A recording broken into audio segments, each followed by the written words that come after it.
Hello and welcome to episode 2 of the Marlborough Law podcast. It's February, girls, ladies. Nearly Valentine's Day. Ooh, exciting stuff.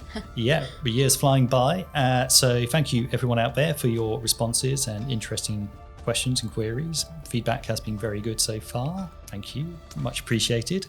Today we're going to take another deep dive into some legal areas. Hopefully give you some insight and advice into things which matter to your daily lives, be personal or work.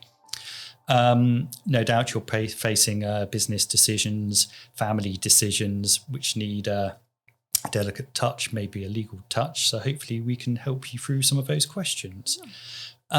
So Karen, over to you. I believe you're going to be talking a bit about how you organise your personal and business life. Yeah, I think that's quite important at the moment. Now we've got January over and done with. Mm-hmm. Everybody's got their tax returns in. Hope you have. I think I have. So we're talking about how to organise your life, and we can help you in both ways. We can help you on the business front from the corporate team and on personal front from Peyton's team. So the easiest way, Peyton will expand on how she can organise you personally, but from a corporate point of view, we can help you set up companies if you want to start a new business. We had a lot of new startups in COVID when people were doing online businesses, and we can help you with making sure that you're correct in your director's duties, your contracts, really important, your purchasing contracts and your sales contracts and things like that. But first of all, I think we're going to talk about personally, because that's on the forefront of everybody's mind. It certainly was when COVID was around. And I think, Peyton, you're going to talk about how we can personally organise people? Yeah, so like Karen said, now January's out of the way and everything's kind of calmed down slightly.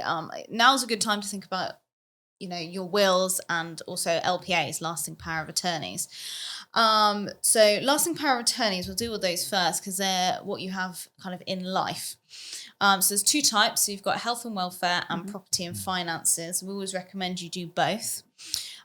So you'd appoint an attorney. So this is someone that you trust, can be your partner, husband, wife, or your children.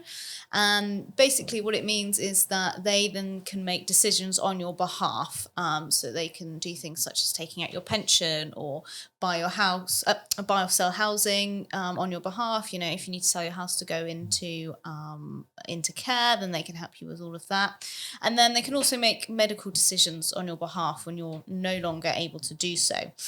So these are really good just when you no longer have the capacity to make those decisions. Someone can step in kind of seamlessly and take it from there. Unfortunately, sometimes people think about it too late. If your parents have already gone into care, that might be too late. They may have already lost capacity, and you can't make an LPA once the capacity has been lost. So it's always good to have it in advance. Put it in the safe, or we can keep it at ours, and it's just a just in case document. It can help you with banking as well, can't it? If you need to pay something for the bank for somebody. Yeah, you can do kind of any banking transactions, pay your bills, anything like that. Just things as you get older, you may not want to have to deal with anymore or no longer can. So there's LPAs, a will. So I think everyone, knows what a will is. These should be kind of reviewed every 4 years. People move house, you fall out with people. There's lots of things that, can change. And having a will in place just makes it a lot smoother at the end of your journey. And it makes it easier for other people, especially, the loved ones that you leave behind. Going back, I don't know if you, in the last podcast, talked about cohabitation and how that's on the rise. If you're not married to your partner, you are not automatically, entitled to inherit anything. If you're not married, you don't have any rights. And you don't get the tax breaks either. No tax breaks either. So, that it's important that, if you're not married and your house might be in single names, it's important that you put that in the will. So, the people that you want to be looked after are looked after. It can get very messy if you don't have a will, or if you don't have a will that's correctly drafted, which then can eat in, it becomes our legal fees trying to sort out kind of all this mess that's left behind. So yeah, if it's a good time, get things organised, and then you can carry on the rest of the year with kind of peace of mind that anything, that could happen, touch wood, it doesn't. But anything that could happen, you're kind of protected for. I think people also forget that when they're writing the will, they think about the big things. They think about the house and the car and the mortgage and everything. But there's the little things as well. So one of the little things that we do is called a letter of wishes. And what we tell clients is, both of you, husband, wife, mum, dad, take a piece of paper separately on a separate day, go around your house, make a note of things that are personal to you. And it can be anything. It can be a thimble that your granny bought you from Canada, or it can be a teddy or something like that, and make a list and things that you want to give to people. But that's your list of wishes, so that there's no argy-bargy come the day. They promised me that teddy bear or half a granny's tea set or things like that. I have half of my granny's tea set, and things like that. So it's just easier for people when you're gone, and they don't have to deal with things like that. And they don't have to deal with the griefs and plans as well. Put a plan together for the big day. Definitely. On that, on a boring business note, I think businesses are often missed out of wills, and if you're sole shareholder or joint shareholder in a small business with a couple of other directors, shareholders, for example, business succession should include how you deal with it in your will. So many businesses can suffer horrific problems because suddenly, I don't know, the upstart snotty child is suddenly the majority shareholder of a small business and doesn't have a clue how to run it, and or the surviving members of that business are left with wondering what on earth's going on. And then they want to sell the business, and it's your livelihood. Or they come in and try and take over. Exactly. And it's simple enough to put it in a shareholders agreement, isn't it? Shareholders agreement is the obvious starting point. That's the start, and a will is the end. So you should have your contingencies. My point of view is, from the moment you start your business, you should plan for that, and a will should be something you think about from when you're really looking at having a family. I've put my shares to Marlborough Law in my will to you. Thank you. Thank you. Sorry, Ben. Well, there we go. No. I know who's going first. I might change it next year.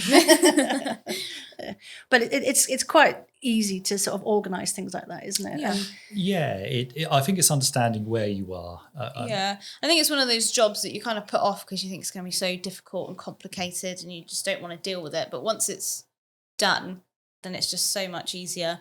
And, like I said, then you can just rest and know that everything will be, and all the people that you love and want to be taken care of, especially children wise. If you have young children, guardians, also very important. And you make sure they go to someone that you actually want your children to be raised by, not your old great aunt that lives on the Isle of Skye or somewhere in the middle. Nothing wrong with the Isle of Skye. No. But yeah, so guardianship is an issue. It is something that you really do need to think about, because you have godparents, but that's that's not an easy flow to get your children to those people. Yeah, no, but I think those are all really important points. I think one of the other important points is really how you deal with your clients, and if you're talking about basically death and other subtle subjects, your ability to be empathetic towards people really is important. And equally, I think your ability to be practical, and we brushed upon it slightly, and we have things like shareholder agreements, which I think are vitally important. And I believe I was meant to talk about that, but I think we've talked about it already now, so I'll talk about something else.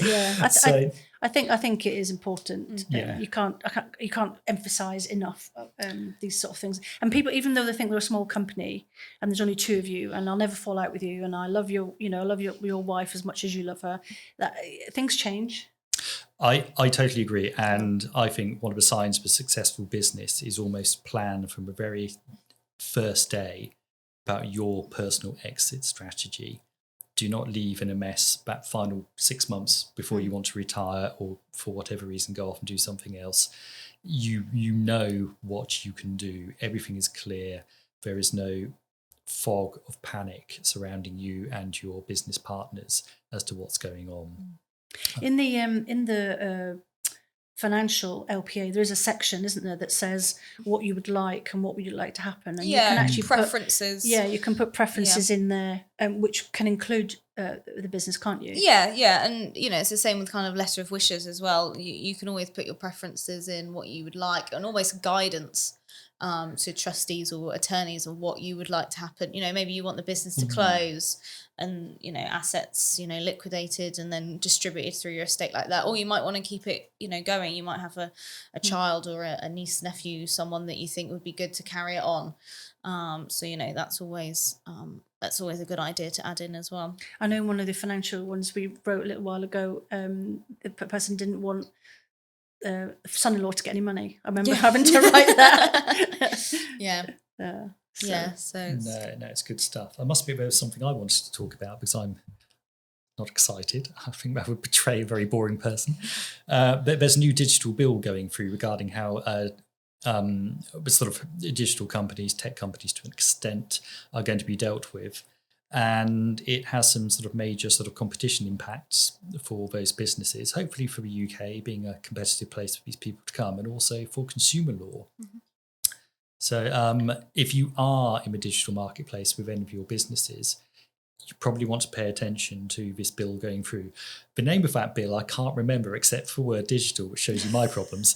So maybe we'll talk about it in another we should. But it's an intriguing one. It's going to add another layer of consumer protection, but also another layer of competition, supposedly. So it will be interesting for everyone involved, I hope. Right. I think that's about us for today. That's it. Yeah. Well, thank you very much. Thank you, Karen. Thank you, Peyton. No, thank you. And thank you, everyone who's listening. We'll see you in March. Yeah, sure will.